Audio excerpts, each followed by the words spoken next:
올해 우리 성장률 겨우 1% 정도, 그나마 올려잡은 게 1%인데 3분기 성장률이 1.16%가 나왔습니다. 반면에 같은 기간 영국과 독일은 0%, 일본은 마이너스 성장했거든요.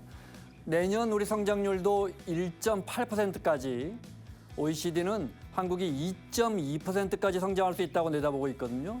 올해보다 거의 2배니까요. 그래서 그런지 소비자 심리 지수도 큰 폭으로 개선됐습니다. 조금 더 나아졌고 앞으로 조금 더 나아질 것이다. 그렇게 돼야죠. 움직이는 예상과 경제 시작합니다.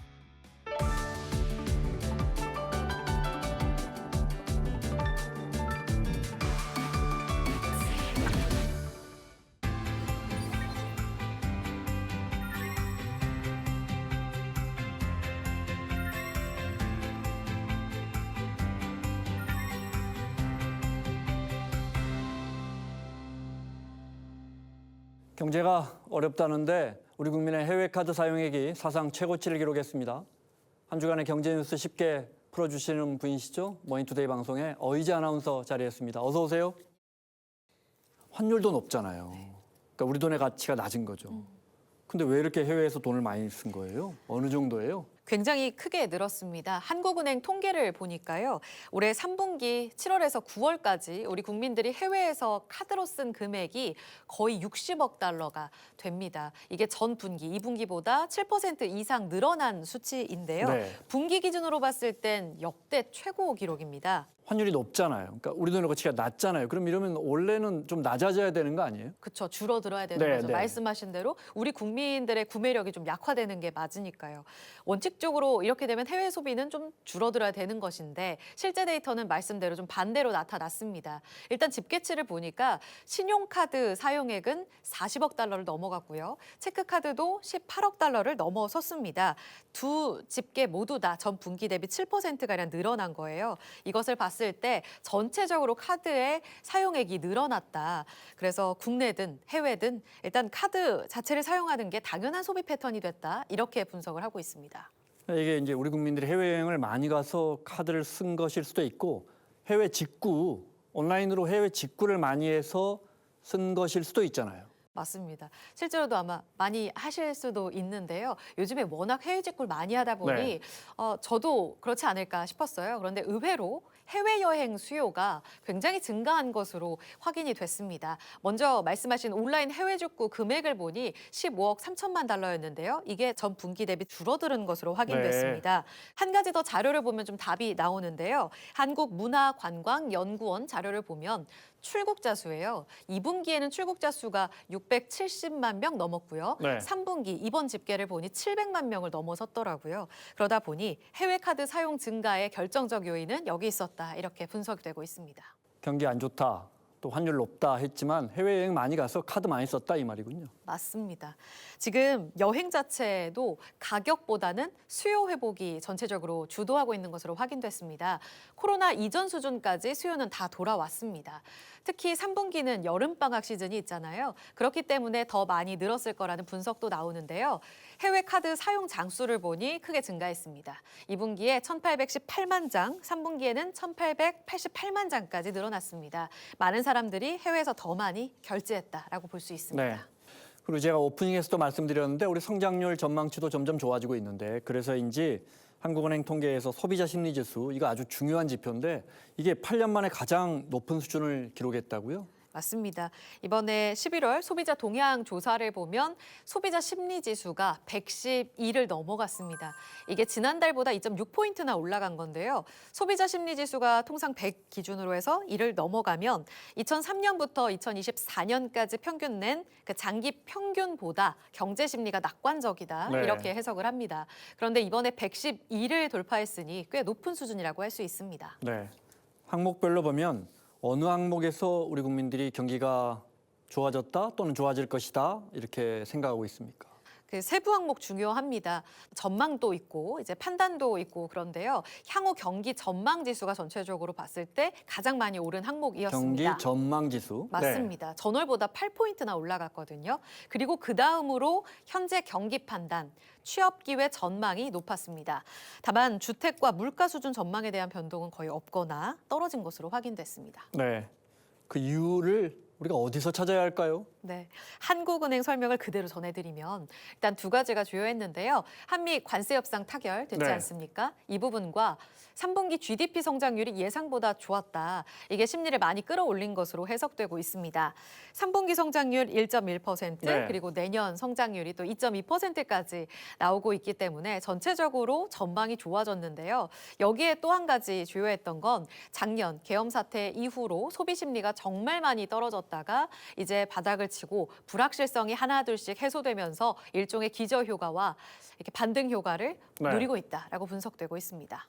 주택, 그러니까 집값과 관련한 전망은 좀 떨어졌어요. 아무래도 부동산 시장이 조금 불안하니까. 맞습니다. 주택가격 전망지수 이 항목을 보면 119로 지난달보다 소폭 떨어졌습니다. 이 수치가 9월엔 112였고요. 네. 지난달에는 120을 넘어섰거든요. 그런데 또 한 달 만에 120을 하회한 이런 수치를 보였습니다. 그래도 7월에 6.27 대책 바로 직후였던 109포인트보다는 여전히 높은 수준이라고 볼 수 있습니다. 즉, 오를 거다라고 보는 심리가 조금은 약해지긴 했지만 네. 여전히 강한 상태다 이렇게 해석할 수도 있습니다. 알겠습니다. 증시 좀 보겠습니다. 특히 흔히 이제 요맘때 되면 산타 내리라 그래서 통계적으로 보면 연말에 조금 주가가 오르긴 하죠. 그런데 지금 미국 증시가 AI 버블론 때문에 워낙 불안해서 네. 월가에서 내년 증시에 대한 낙관적인 전망이 잇따라 나오고 있다. 믿어도 될까요?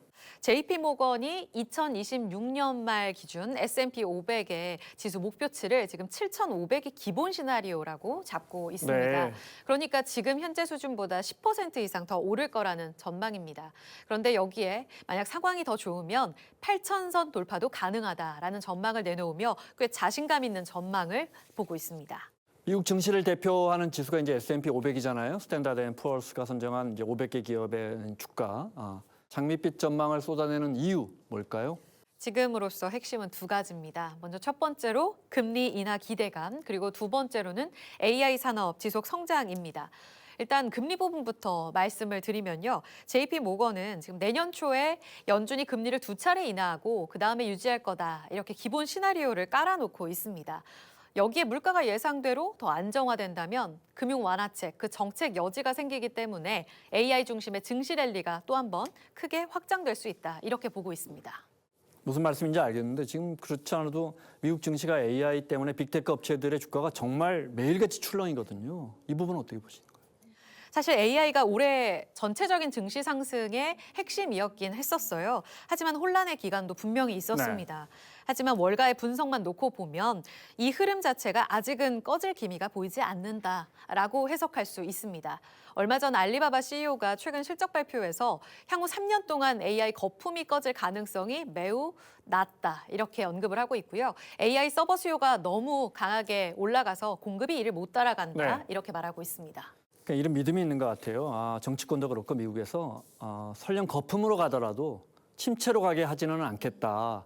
이런 어떤 정치권과 기업들과 월가 시장의 믿음이 있는 것 같아요. 맞습니다. 기업 실적이 워낙 견고하고요. 실업률은 현재처럼 낮은 수준에서 관리되고 이 모든 조건이 딱 말씀하신 대로 미국 경제가 소프트 랜딩 할 거다라는 네. 기대를 뒷받침하는 겁니다. 그런데 여기에 JP모건은 조금 더 표현을 강하게 쓰고 있거든요. 미국 경제가 AI가 주도하는 슈퍼사이클에 올라탔다. 슈퍼사이클에 올랐다. 네, 이렇게까지 표현하면서 내년에도 미국이 그리고 AI가 세계 경제 엔진 역할을 할 수 있을 거라고 네. 보고 있습니다.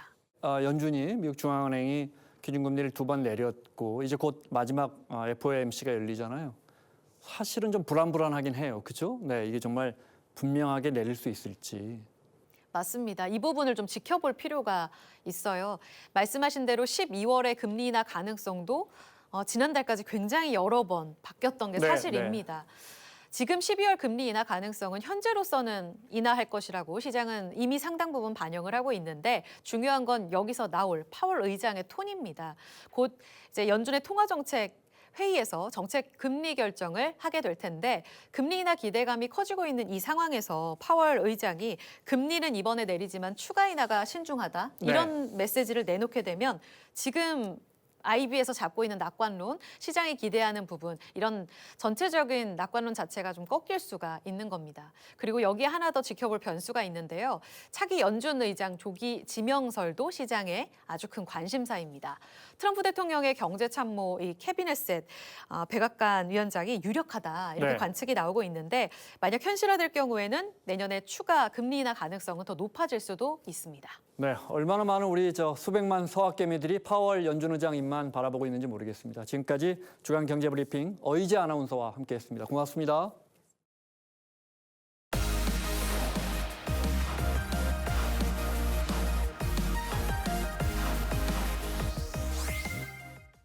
영화 반지의 제왕이나 슈퍼맨 시리즈를 만든 워너브라더스라는 미국 최대 컨텐츠 기업이 있죠. 하지만 적자가 워낙 심해서 슈퍼맨이 와도 못 살린다는 말이 나오는데 넷플릭스가 사려 한다 이런 말이 나옵니다. 한국경제TV 신인규 기자 그리고 참좋은 경제연구소의 이인철 소장 함께 이야기 나눠보겠습니다. 어서 오세요. 워너브라더스 하면 왜 어렸을 때부터 TV에서 영화 보면 이렇게 WB 써지는 그 큰 예. 영화 제작사잖아요. 네.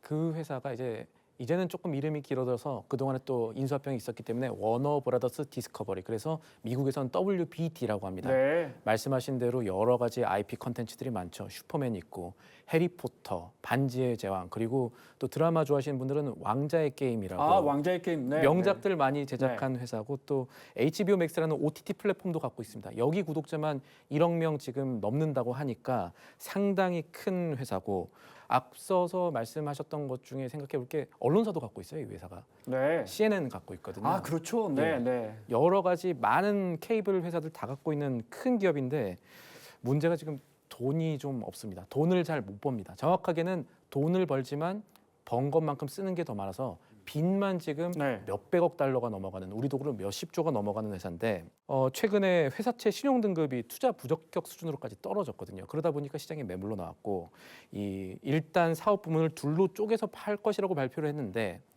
아까 말씀하신 대로 넷플릭스가 자, 워너브라더스 당신 현금 필요하죠? 저희가 전액 현금으로 이 회사 사겠습니다라고 제안을 넣은 상태입니다. 이 소장님 보시기엔 왜 이렇게 됐을까요? 그렇습니다. 이게 사실 워너브라더스는 1923년에 설립이 됐습니다. 100년이 더 된 그런바 이제 콘텐츠 왕국이라고 할 수 있는데 1923년요? 네. 100년이 넘었습니다. 네. 자, 이런 회사가 지금 재정이 악화되고 구조적인 문제가 굉장히 겹쳤기 때문인데요. 이제 2022년이었습니다. 워너브라더스와 다큐 채널 디스커버리가 합병을 했는데 당시에도 부채가 워낙 많았어요. 2022년부터 3년 연속 적자를 냈습니다.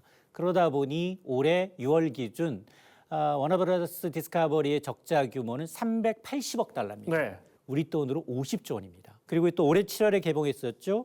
슈퍼맨과 같은 굉장히 블록버스터예요. 이게 거의 한 4억 달러 이상이 이제 캐시카우가 되긴 하지만 그럼에도 불구하고 이 부채를 메꾸기엔 굉장히 좀 부족한 네. 수준이었고요.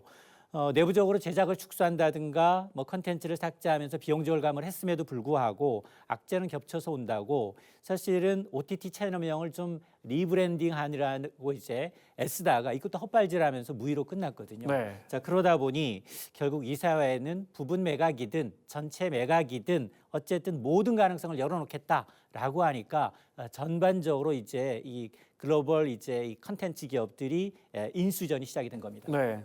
그런데 최근에 주가가 급등했어요. 그렇습니다. 지난 6월만 하더라도 주당 가격 10달러대까지 떨어졌었거든요. 네. 그런데 최근에 이제 24달러까지 140% 이상 폭등을 한 겁니다. 그 이면에는 두 가지 이유가 있는데요. 하나는 M&A 테마. 인수합병 테마가 불거지면서 주가가 껑충 뛰었죠. 네. 여기다가 이 회사가 갖고 있는 강력한 이 컨텐츠의 가치가 부각이 되고 있습니다. 회사 매각을 포함한 이제 전략적 대안을 검토하겠다라고 시작하니까 주가는 뛰기 시작을 했는데, 앞서 파라마운트사도 인수를 제안했어요. 당시 네. 인수 제안가가 지금 알려진 것으로는 한 24달러 미만, 23.5달러 수준인데 이미 주가는 24달러를 넘어섰습니다. 시장은 이제 재무는 망가졌지만 그럼에도 불구하고 이 회사가 갖고 있는 컨텐츠, IP 경쟁력만큼은 강하다라고 네. 지금 보고 있는 상황이거든요. 그러다 보니 호시탐탐 넷플릭스만 있는 게 아닙니다. 여기에는 캠커스트, 파라마운트, 하물며 사우디 국부 펀드마저도 차지하기 위해서 지금 군침을 흘리고 있는 상황입니다. 워너브라더스를 사겠다. 네. 넷플릭스는 왜 사고 싶어 합니까? 지금 현금 인수까지 얘기를 하면서 사고 싶어하는 이유 한 3가지 관점에서 생각을 해볼 수가 있을 것 같습니다. 일단 지금 넷플릭스는 아까 워너브라더스가 1923년도에 나왔던 회사라고 그랬잖아요. 네. 넷플릭스는 1997년도쯤에 만들어진 회사거든요. 그러니까 그동안에 쌓아놓은 IP의 깊이에서 워너브라더스보다는 좀 부족할 수밖에 없습니다. 그리고 두 번째, 아까 말씀드린 것처럼 워너브라더스에서 나온 작품이 올해 에미상 후보에 170회 올랐다 그랬잖아요. 네. 그만큼 경쟁력이 풍부한데 이 경쟁력은 단순하게 이번에 한번 작품 잘 만든 게 아니라 그 작품을 만들 수 있는 스튜디오, 유통망, 배급망 다 갖고 있다는 뜻이거든요. 그러니까 넷플릭스에서 WBD를 인수하면 공장까지 같이 사는 셈이다. 네, 네. 콘텐츠만 사는 게 아니라 그런 게 있고 1997년 과거에도 그렇고요. 2025년 지금에도 그렇고 넷플릭스 안 바뀐 게 하나 있습니다. CEO예요. 리드 헤이스팅스가 창립자인데 아직도 CEO 하고 있습니다. 아, 그래요? 그분이 네. 한국 굉장히 좋아하는 네. 분이에요. 그 사람이 해왔던 결정을 보면은 미래를 좀 아무래도 다른 사람들보다 잘 보는 것 같거든요. 그런데 리드 헤이스팅스가 이 현금 인수를 제안했다는 거는 네. OTT뿐만 아니라 이걸 더 넘어서는 뭔가를 아마 리드 헤이스팅스가 보고 이 빚이 많은 기업을 인수하려고 하는 것 같은데 그러면은 더 큰 그림에서는 중소형 플랫폼들이 이런 강자들이 만들어지면 더 살아남기 어려워지는 여기는 우리 로컬 플랫폼들도 포함이 되니까요. 이런 환경으로 재편을 유도하려는 것 아닌가 하는 시각이 있습니다. 지금 사실 스트리밍 시장의 글로벌 1위 기업은 여전히 이제 넷플릭스입니다. 네. 3억 명 이상을 보유하고 있죠. 그런데 이 후발주자들도 매섭게 추격을 하고 있어요. 특히나 이제 아마존, 디즈니 플러스, 애플 TV가 2, 3, 4위를 형성하고 있는데 거의 춘추 전국 시대입니다. 만에 하나 넷플릭스가 워너브라더스를 이제 품게 되면 유료 구독자 수가 중복을 제외한다 하더라도 4억 명에 달할 수 있습니다. 그러니까 완전히 이 시장을 확보하게 되는 거죠. 여기다가 이제 초강력 IP까지 이제 가두게 되면 사실상 이제 이 독점적인 이 미디어 왕국을 구축할 수 있다는 점이 장점이기 때문에 그동안 사실은 넷플릭스는 대형 M&A 좀 피해왔어요. 그럼에도 불구하고 규모의 경제를 달성을 해서 경쟁자를 압도하게 한 이제 전략적 선택이 깔려 있는 겁니다. AI 시장 같아요. 그러니까 강력한 한두 개의 기업만 살아남는다. 그러니까 지금도 점유율이 높지만 더 시장을 넓히고 더 점유율을 높여야 한다. 네. 리스크도 있을 거 아닙니까? 맞습니다. 인수하면 몸집이 커지는 장점도 있지만 리스크도 있습니다. 리스크가 크게 두 가지로 좀 분류가 되고 있는데요. 첫 번째가 바로 이제 승자의 저주입니다. 이 막대한 부채 부담을 어떻게 할 것인가입니다. 이 덩치가 워낙 커져서 워너브라더스의 지금 부채가 50조 원 규모이기 때문에 이 과도한 부채를 떠안을 경우 재정 건전성에 큰 부담이 될 수 있습니다. 또 하나가 이제 반독점 규제와 정치적 리스크도 있는데요. 네. 벌써부터 정치권에서는 넷플릭스가 워너브라더스까지 가져가게 되면 시장 독점력이 심해질 수 있고 구독료도 오를 수 있다. 특히나 이제 스트리밍 시장의 지배력이 과도하게 좀 확대될 경우에는 독과점 문제로 인해서 미 규제 당국의 승인 자체가 더 큰 장벽이 될 수 있다라는 네. 지적이 나오고 있습니다. 신 기자, 이게 이제 우리도 물론 우리 OTT가 있지만 예. 이렇게 되면 현재 지금 OTT 기업별로 뭐 애플 TV도 있고 또 저 디즈니 플러스도 있잖아요. 기업별로는 시장 규모가 어떻게 됩니까? 숫자로 말씀을 네. 드리면 OTT 시장의 1등은 세계 1등 넷플릭스입니다. 네. 지난해부터 구독자 얼마인지 자세히 밝히지 않고 있긴 하지만 지금 3억 명 넘을 것으로 추산을 하고 있고요. 2등이 아마존 프라임인데요. 2억 3천만 명 정도 될 것으로 지금 아, 추산이 디즈니가 되고 있습니다. 2등이 아니네요. 예, 네. 디즈니는 3등입니다.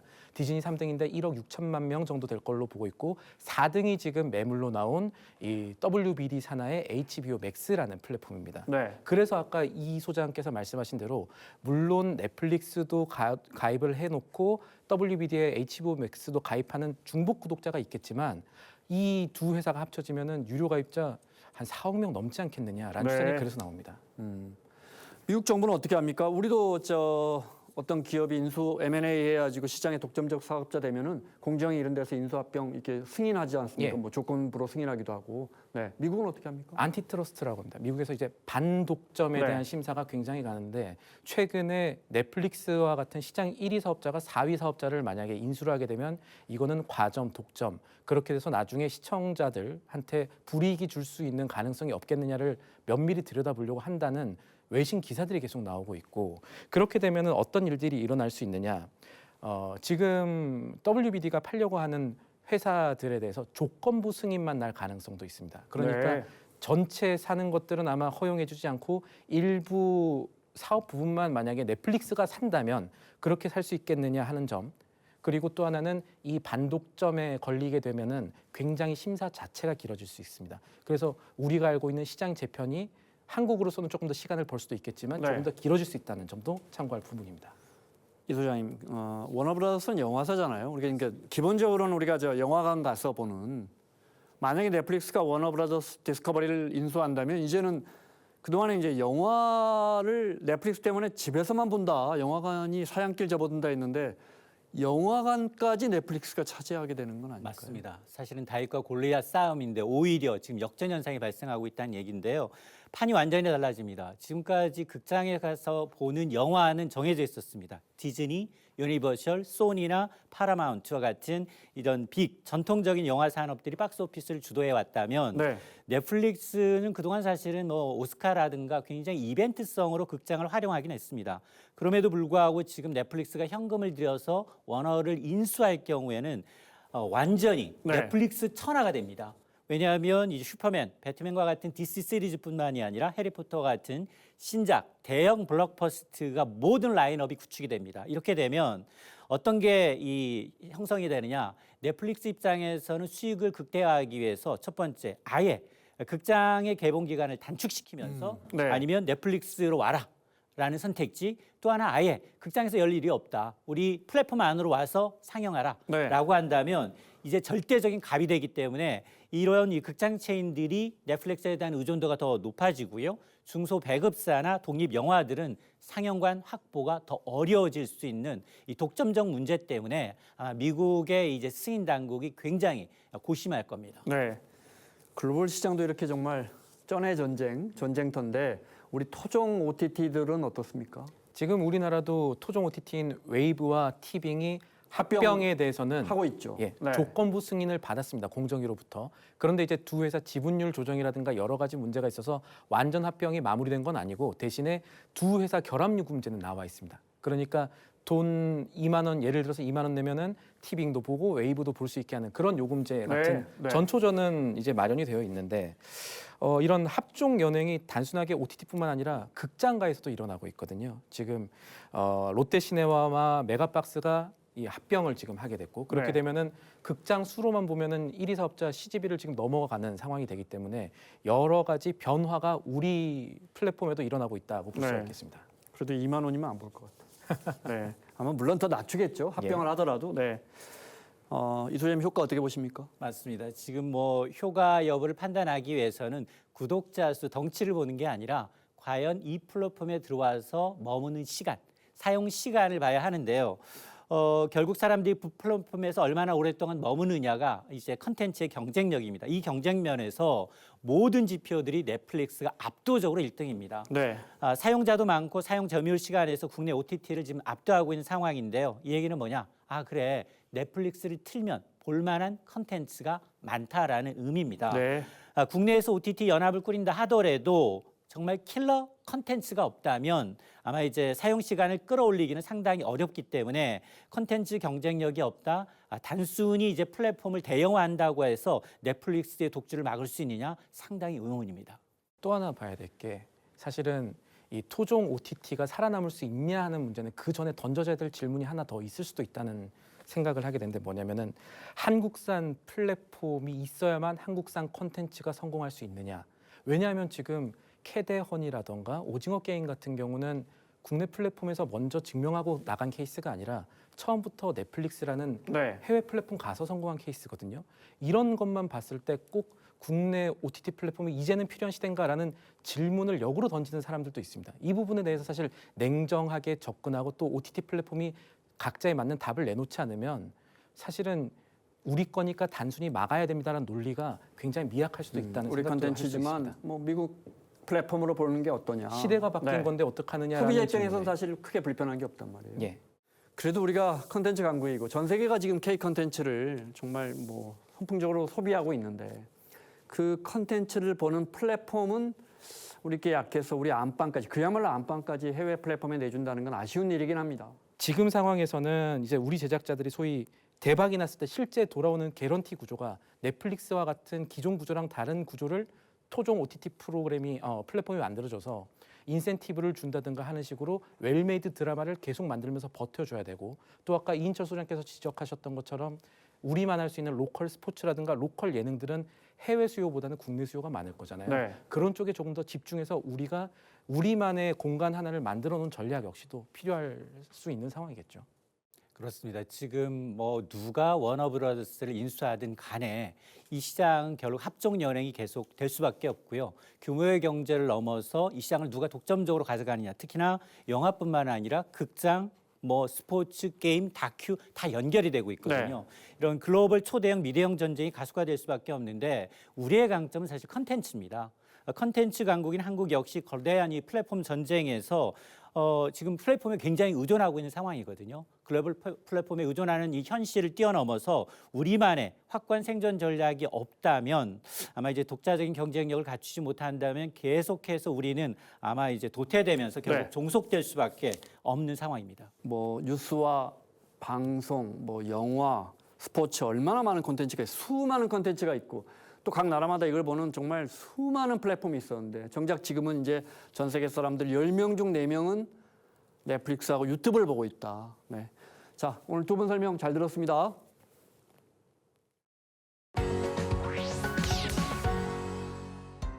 들어봤지만 막상 설명하라면 막히는 말, 바로 핀테크입니다.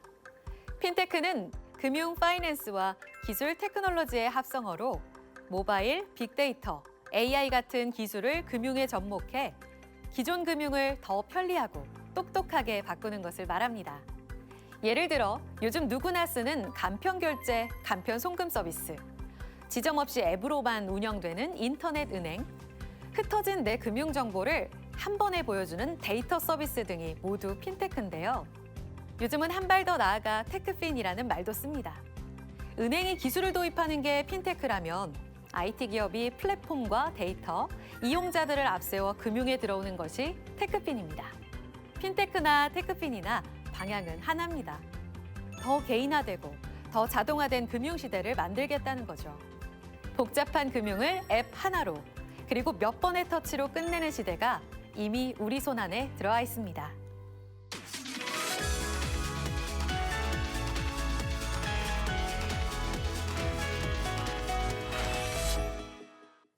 움직이는 예상과 경제, 오늘 저희가 모신 이분은 삼선이시고요.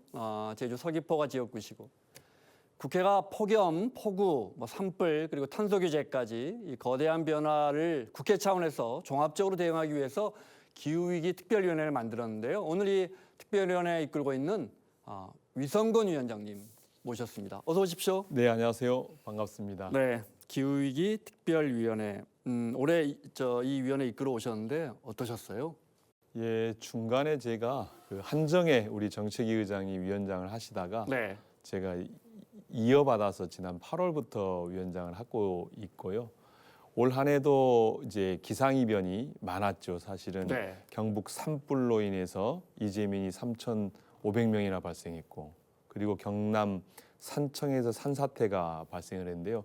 5일 동안에 무려 793mm가 내렸습니다. 네, 그다음에 강릉 가뭄은 6월부터 9월 22일까지 그 중에 43일 동안은 비가 한 방울도 안 내리는. 그랬습니다. 예. 네, 그리고 또 군산은 시간당 152mm가 내려가지고 이런 이제 기상이변이 있는 것에 대한 대응 활동들을 적극적으로 이렇게 의원님들과 네. 해왔습니다. 네. 네, 아무래도 지역구가 제주도시니까 더 기후 변화에 관심 가지시겠어요. 네, 그렇죠. 네, 예, 아열대 기후이고 네, 기후 변화에 이제 기후 온도 상승에 네. 가장 이제 예민하지 않겠어요? 가장 네. 먼저 닿는 곳이어서 네. 예민합니다. 예.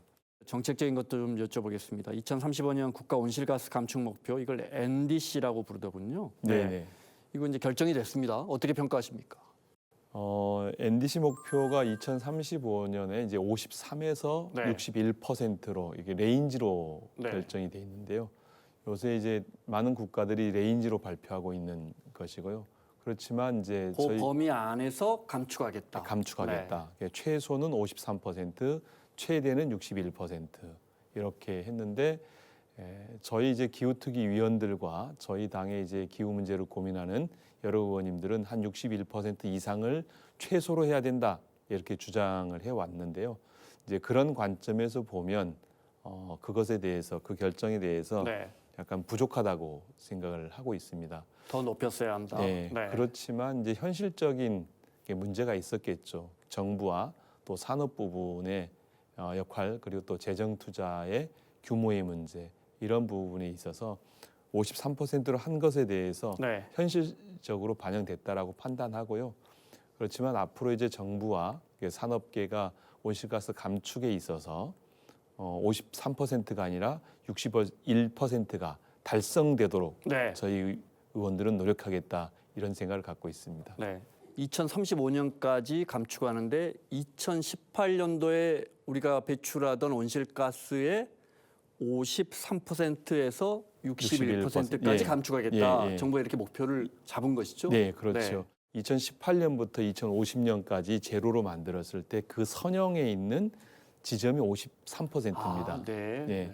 일직선으로 네, 쫙 네. 그으면 그 네. 61%는 이거보다 좀 더 그 밑으로 처진 형이죠. 그러니까 왜냐하면 이게 수건에 물을 짜면 처음에는 짜기가 쉽지 않습니까? 마지막엔 짜기가 어렵거든요. 네. 그리고 우리가 감축하고자 하는 것들이 총량을 줄이기 위한 것이지 그 목표 달성에만 있는 게 아니기 때문에 우선적으로 총량을 많이 줄인다면 이 공기 중에 탄소 농도를 훨씬 더 줄일 수 네. 있을 것이다 이렇게 판단하고 그런 주장들을 하고 있습니다. 네.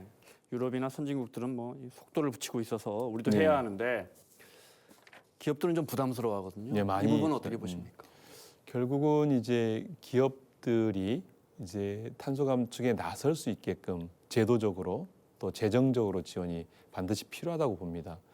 현재까지는 이제 관련되어진 기술 개발이라든가 설비 교환이라든가 이런 데 있어서 정부 재정 투자가 많이 부족했었습니다. 네. 그래서 그런 투자가 필요하고요. 또한 기업 또한 이게 환경이 이제 바뀌는 거거든요. 그러니까 이제 탄소 감축을 하는 것이 규제라만 볼 것이 아니라 이게 기업의 경쟁력을 갖는 것으로 판단할 필요가 있다고 봅니다. 그래서 기업들도 관련되어진 정책 변화를 하지 않으면 글로벌 경쟁력 사회에서 지내기 어려운 그 사업을 하기 어려운 상황이다. 뭐 유럽 같은 경우는 이제 탄소 국경 제도를 도입하고 있고 전 세계 이제 글로벌 기업들 뭐 400대 기업 이상이 잘 아시겠지만 이제 아리백을 선언하고 있고 네. 거기에 납품하려면 그 환경에 뛰어들어야만 가능하기 때문에 이제 기업들도 이런 상황에 맞춰서 도전해 나가야 될 것이라 보고요. 기업들이 도전하지 않고 피해 네. 간다면 그 기업은 흥할 가능성은 별로 없다고 봅니다. 결국 그 도전에 그 적극적으로 대응해서 네. 그걸 이겨나가는 것, 그 이겨나가는 것을 기업 혼자만 하라는 것이 아니라 정부와 그리고 국회가 나서서 적극적으로 돕겠다 네. 이렇게 말씀을 드리고 싶습니다. 빨리 하면 할수록 적극적으로 할수록 또 기업에겐 또 비용도 들지만 경쟁력도 확보하는 거 아니겠습니까? 예, 그렇죠. 예, 네. 예. 그런데 이 기후위기 대응 정책이 정권에 따라 많이 바뀝니다. 예. 이 부분은 어떻게 해야 할까요? NDC 목표를 40%를 이제 문재인 대통령 당시에 이제 문재인 정부가 발표를 했고 네. 그 수행 과정을 이제 윤석열 정부가 했는데 정책의 온도차가 많았습니다. 뭐 윤석열 정부에서 그 금기어가 재생에너지라고 얘기했다고 합니다. 네. 금기어였다고 합니다. 그래서 이제 그런 것처럼 온도차가 나는 것은 결국 사실에 대한 과학적 사실에 대한 이해 부족이 아닌가 이렇게 생각을 하고요. 그걸 하기 위해서는 이제 객관적이고 과학적 사실에 근거한 이런 정책들이 좀 만들어질 필요가 있다라고 생각합니다. 이제 그런 것들이 만들어진다라면 정권에 따라서 변동성이 훨씬 더 줄어들지 않겠는가라고 네. 생각을 하고요. 그런 측면에서 보면 지금 그 탄소 중립 녹색 성장위원회의 거버넌스 구조가 개선이 될 필요가 있다고 봅니다. 우선적으로 이제 정부 그리고 전문가 민간으로 구성되어지는 이 거버넌스 체계 그리고 과학적 사실이 공고되지 않는 이런 체계를 벗어날 필요가 있다고 생각하고요. 그래서 이제 관련해서 이제 정부와 지금 논의를 하고 있는데요. 기후과학위원회를 설치해서 네. 과학자들이 전문적으로 그걸 발표하게끔 하고 그것을 기준으로 해서 정책을 수립하게 하는 것을 해보자 이렇게 제안을 하고 있습니다. 이게 영국이라든가 선진국들은 이미 이제 기후과학위원회라는 이제 아니면 뭐 기후변화위원회 네. 명칭은 다양하지만 어떻든 간에 객관적인 사실에 대해서 연구하고 발표하는 기관들을 두고 있는데요. 우리 정부도 그것 갖고 만든다면 가능하리라고 보고 네. 있습니다. 알겠습니다. 민생 관련해서 법안 발의를 정말 많이 하세요. 제가 들은 것만 해도 루시법이라고 해서 저 반려견 경매하고 이렇게 예, 예, 경매식으로 예, 팔지 예, 말자. 예, 예, 네, 예, 그런 예. 법안도 내셨던 것 예, 같고. 공장식으로 반려견들을 생산하는 체계를 네. 없애야 되겠다라는 것이고 루시법은 두 번째로는 이제 공장식으로 강아지들을 생산해서 그곳에서 경매해서 도매로 거래하고 소매점 납품하는 이런 네. 체계가 돼 있어서 네. 이거는 사실 이제 완전 공장식이군요. 예, 예. 네. 그냥 공장에서 물건을 만들어서 납품하는 체계니까 그건 반드시 막아줘야죠. 예. 네. 예, 물론 이제 그 산업계에서는 그걸 반대하고 있긴 하지만 저희 법안을 통해서 저는 그것이 실현돼야 된다고 생각하고 뭐 산업계 쪽에서도 이제 관련되어진 펫샵 등과도 네. 대화를 좀 더 필요하다면 할 생각이 용이 있지만 전반적인 방향은 그렇게 가야 될 것 같습니다. 네. 그리고 개인적으로 저도 관심 많이 갖고 있는데 인종이나 국적, 종교의 편견이나 이런 혐오를 불러올 수 있는 이런 그 현수막이나 이런 시위를 금지하거나 아니면 이렇게 더 처벌을 강화하는 개정안 내셨어요? 정당이 게시한 현수막은 2주 동안에 읍면동 단위로 2개씩 설치할 수 있도록 돼 있고 그것을 단속하는 조항이 전혀 없는 상황. 내용이 어쩌든 간에. 어떻든 네. 간에 이제 현수막 정치를 어떻게 할 것인가 이제 정당 간에 많은 고민이 있었습니다. 네. 예, 그래서 이제 저희 당에서는 현수막 정치 지금 형태로 되어서는 국민들 모두가 공감하지 못하는 형태의 현수막 정치는 그만두는 것이 맞겠다 이렇게 판단을 하고 있고요. 그래서 네. 5개 광고물법에 대해서 개정안을 처리를 했습니다. 지난 이제 행안위 전체회에서 관련된 법안을 처리했는데 정당이 지금까지 2개씩 게시하던 것들을 없는 조항을 완전히 삭제해서 정당이 이제 그런 형태로 현수막을 걸지 못하도록 했고요. 인종이라든가 지역이라든가 출신 국가라는 이유만으로 네. 그들을 이제 차별하거나 혐오하는 것에 대해서는 이 현수막 게시하지 못하도록 5개 광고물법을 개정안을 포함시켜서 통과시켰습니다. 네. 본회의 통과도 될까요? 본회의 통과를 해야죠. 네. 왜냐하면 국민들께서 저희 뭐 정치인들도 그렇지만 국민들께서 뭐 70% 이상 그걸 요구하고 있기 때문에 처리될 거라고 생각합니다. 네. 그러니까 언젠가부터 현수막이 뭐 여야 가리지 않고 비판하는 예, 예. 정책을 자랑하고 예, 예. 국민들에게 알리고 우리가 이런 정책을 도입했습니다. 예. 이런 용도로 쓰여야 되는데 너무 비방 용도로 가는 것 같습니다. 이제 원래는 이제 그런 방식으로 이제 정책의 선의 경쟁을 도모하기 위해서 법안이 개정이 됐었는데 네. 그런데 이제 그 제도의 범위 안에서 최악의 방향으로 가고 있어서 이것에 대한 제한 조치가 필요한 것 같습니다. 네. 그리고 가정폭력 피해자 보호 강안 예. 패키지 법안 발의하셨어요. 이건 어떤 내용? 집에서 그 가장이라든가 아니면 누군가에 의해서 폭력 사태가 일어나게 되어지면 그 경찰관이 도착하더라도 문을 열어주거나 그 집 주인이 네. 허용을 하지 않으면 들어갈 수 없도록 되어 있습니다. 폭력 사태를 경찰관이 밖에서 지켜보는 상황에 놓여 있게 되는 거거든요. 그래서 피해가 늘어나고 있어서 실질적으로 강제로 진입이 가능하도록 하는 네. 법이고요. 그래서 이제 폭력이 일어나는 현장을 제압할 수 있게끔 하고 보통은 이제 가장이 그 이제 가해자이고 아내나 아니면 아이들이 피해자인데 네. 이들을 분리할 수 있는 조치가 없었습니다. 그래서 네. 한 집에 같이 살거든요. 가해자, 피해자가. 그래서 이거를 이제 분리할 수 있는 조치를 할 수 있도록 했습니다. 이제 너무 늦은 거죠, 사실은. 가정폭력이 사실 이 문제는 많아지는. 뭐 십수년 전부터 계속 그죠. 논의됐던 예, 겁니다. 예. 네. 예, 그래서 가정폭력이 일어났는데 어떻게 돼 있냐면 지금은 이제 뭐 기피하거나 현장 조사를 네. 아니면 거부하게 되면 과태료를 부과하고 있는데 과태료 가지고는 안 될 것 같아서 이제 형사적 처벌을 하도록 이렇게 조치를 취하는 법입니다. 네. 네. 가정폭력 방지법. 네. 그리고 재밌는 법안이 또 하나 있습니다. 픽시 자전거라고 이거 고등학교 다니는 아들이 있는 가정에서 많이 네. 고민 좀 하셨을 네. 겁니다. 이 브레이크 없는 자전거. 그죠. 이 단속 법안 네. 내셨어요. 예, 예, 네. 예. 현재 이제 픽시 자전거는 브레이크가 없게 다니는 것에 대해서는 단속을 할 수 있는데 이걸 개조하거나 브레이크를 제거하거나 네. 이런 것이 단속이 돼야 실제로 이런 행위가 일어나지 않는데 이제 그거는 이제 지금 현재에서는 이제 전기 자전거는 그렇도록 돼 있는데요. 네. 일반 자전거는 안 돼 있어서 이제 일반 자전거도 개조를 할 수 없도록 이렇게 했습니다. 행안위에 계시면서 공직사회에 간부 모시는 날 관행이 여전하다. 네. 의원님이 실태 조사를 하셨더라고요. 예, 예. 간부주 모시는 날이 무슨 날인지 혹시 아세요, 사회자님? 뉴스에서 한번 보고 예, 예. 깜짝 놀랐습니다. 예, 예. 네, 아직도 이런 게 있어요. 예. 네. 그러니까 이제 그 하위직 공무원 중에 그 부서에 뭐 과면 과 단위의 부서 중에 한 뭐 6급이나 7급 정도가 책임을 져서 우리 과장님 아니면 우리 국장님 모시고 밥을 사는 거거든요.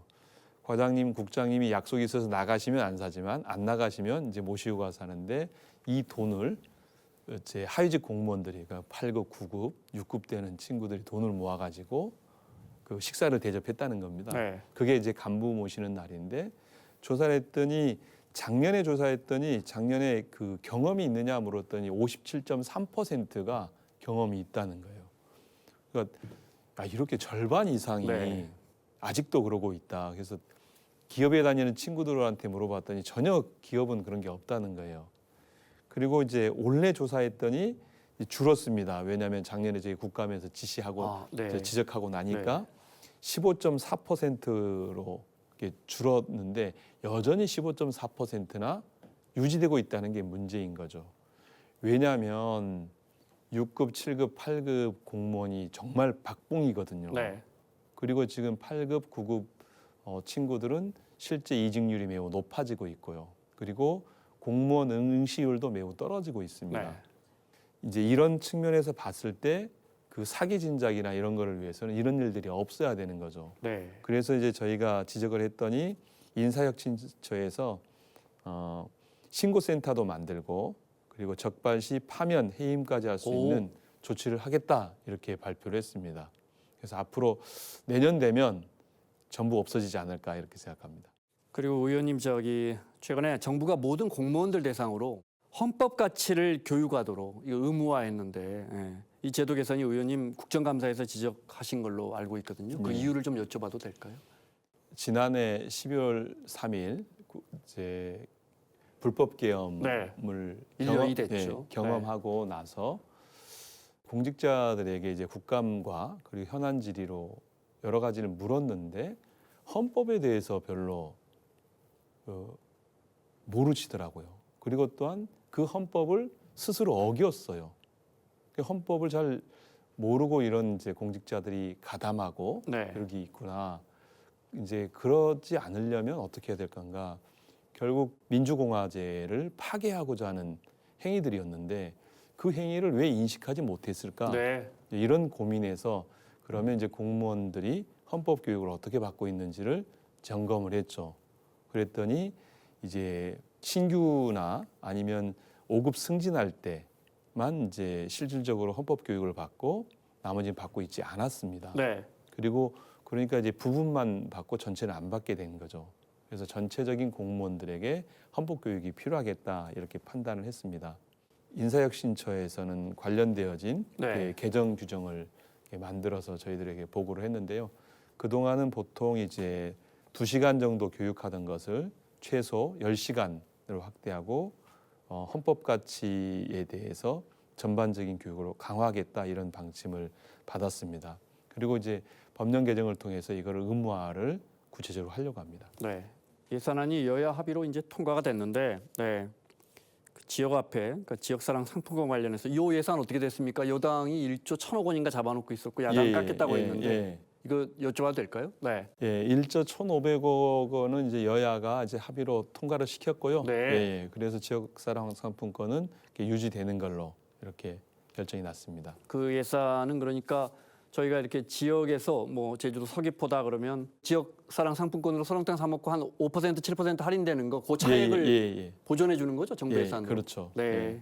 뭐 정부만 예산을 하는 건 아니고요. 이제 지방 정부도 아. 거기에 매칭해서 네. 한 50% 정도 매칭을 하고 있습니다. 네. 이제 제가 이제 이거를 보면서 좀 그 지역 화폐를 지역사랑 상품권으로 쓰고 있는데 지역사랑 상품권이 지금은 이제 지불 결제 수단으로만 사용을 하고 있거든요.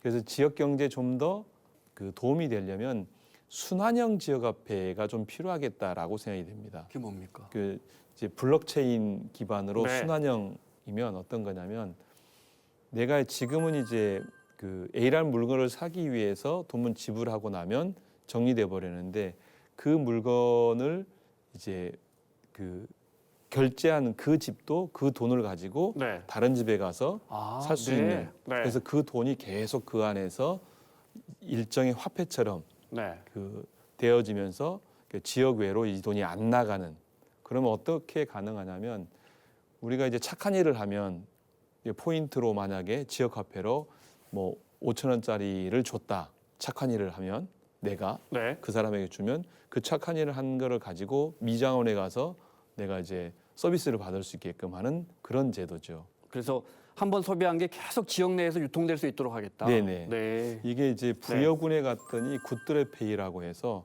그렇게 운영을 하고 계시더라고요. 네. 그러니까 결국은 지역 경제 활성화에 훨씬 더 도움이 되는 거죠. 올 한해 폭염도 그렇고요. 기후 위기나 지구 온난화가 정말 우리 삶에 너무 가까이 온 느낌이거든요. 네. 특별히 이 특위를 맡고 계시면서 주목하고 계시는 정책도 있을까요? 2030 NDC 목표가 40%인데 40% 달성을 위해서는 전 국민과 전 네. 부처가 일을 해야 되는데 그 일을 할 수 있게끔 하는 구체적 기반을 마련하는 노력이 필요하고요.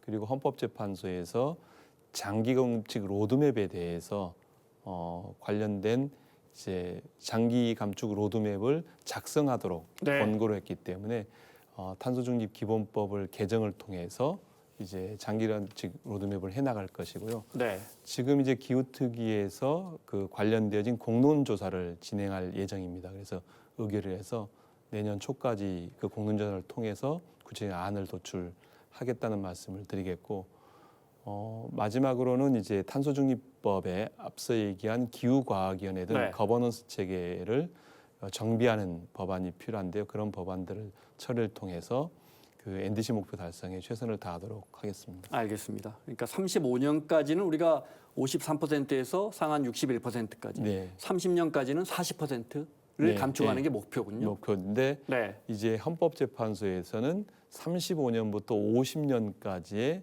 장기 로드맵을 발표해라. 네. 그것을 하지 않는 것은 미래 세대에 대한 그 정부의 일을 해태하는 것이다라고 지적을 했기 때문에 이제 구체적으로 35년, 그 다음에 40년, 네. 45년, 50년까지 어떤 그 경로로 갈 것인지에 네. 대해서 로드맵을 만들게 됩니다. 그것도 빨리 해야겠군요. 예, 예. 알겠습니다. 자, 지금까지 국회 기후위기 특별위원회 위성권 위원장님과 이야기 나눴습니다. 오늘 말씀 고맙습니다. 네, 고맙습니다. 이창용 한국은행 총재가 우리 청년들이 워낙 해외 주식 투자를 많이 해서 청년들에게 물어봤더니 쿨하잖아요 라고 청년들이 답했다고 그게 걱정이 된다는 식으로 말한 게 또 논란입니다. 이른바 서학개미들의 미국 주식 투자가 크게 늘었지만 이게 또 언젠가는 주식을 팔고 다시 한국으로 돌아오는 돈이기 때문에 우리 외환시장의 근본적인 또 본질적인 문제는 아닐 겁니다.